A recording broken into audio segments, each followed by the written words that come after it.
حضرت سیدنا آدم علیہ السلام جب دنیا میں تشریف لائے اور یہاں پر رہنے لگے تو ان کو ایک طرح کی کمی محسوس ہوئی۔ وہ جنت میں دیکھتے تھے کہ فرشتے خدا تعالیٰ کی عبادت کے لیے بیت المعمور کے ارد گرد طواف کرتے ہیں، اور زمین پر کوئی عبادت گاہ موجود نہیں تھی۔ چنانچہ حضرت آدم علیہ السلام نے اللہ تعالیٰ سے دعا کی کہ میرے مولا مجھے عبادت گاہ کی نعمت سے محروم نہ رکھ۔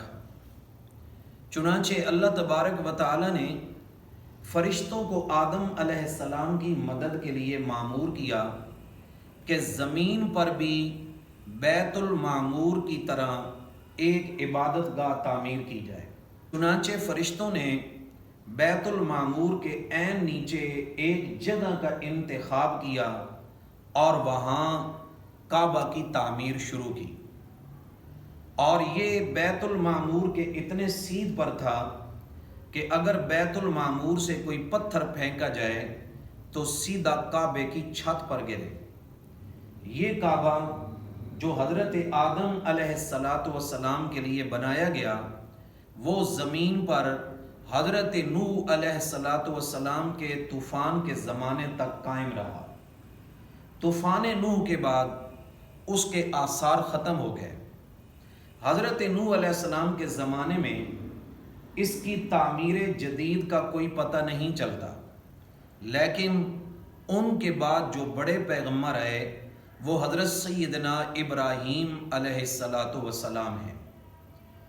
اللہ تبارک و تعالی نے اپنے خلیل پیغمبر کو حکم دیا کہ وہ کعبہ کی تعمیر کریں، تو انہوں نے کہا آمنا وصدقنا، سر آنکھوں پر، لیکن میرے مولا مجھے یہ نہیں معلوم کہ پہلا کعبہ کس جگہ پر تھا۔ اللہ تبارک و تعالی نے فرمایا اے میرے خلیل پیغمبر، دیکھو تمہارے سامنے ایک بادل کا جو ٹکڑا ہے اس وقت حرکت کرتا ہے، تم اس کے سائے کے پیچھے پیچھے چلو، جس جگہ پہ یہ سایہ رک جائے گا یہ وہی مقام ہوگا جہاں پہ کعبہ کی دیواریں تھیں۔ حضرت ابراہیم علیہ السلام بادل کے اس سائے کے پیچھے چلتے گئے، بالآخر وہ اس مقام پر پہنچا جہاں آج کعبہ شریف ہے۔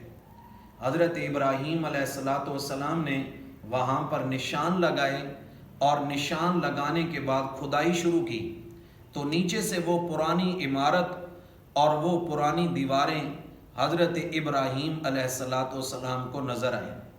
حضرت ابراہیم علیہ السلام خود مستریوں والا کام کر رہے ہیں، پتھر جوڑ رہے ہیں، اور حضرت اسماعیل علیہ السلام آپ کے صاحبزادے وہ پتھر اٹھا اٹھا کر دے رہے ہیں۔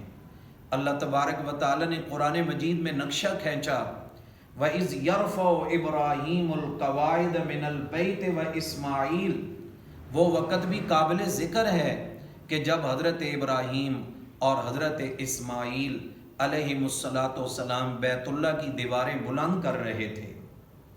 ایک سادہ سی عمارت بنائی، جب وہ دیواریں قد سے اونچی ہو گئیں تو اس وقت انہیں ضرورت پیش آئی کہ دیواروں کو مزید بلند کرنے کے لیے کس چیز کا سہارا لیا جائے۔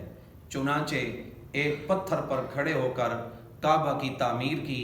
یہ وہ پتھر ہے جو مقام ابراہیم کے نام سے آج بھی موجود ہے۔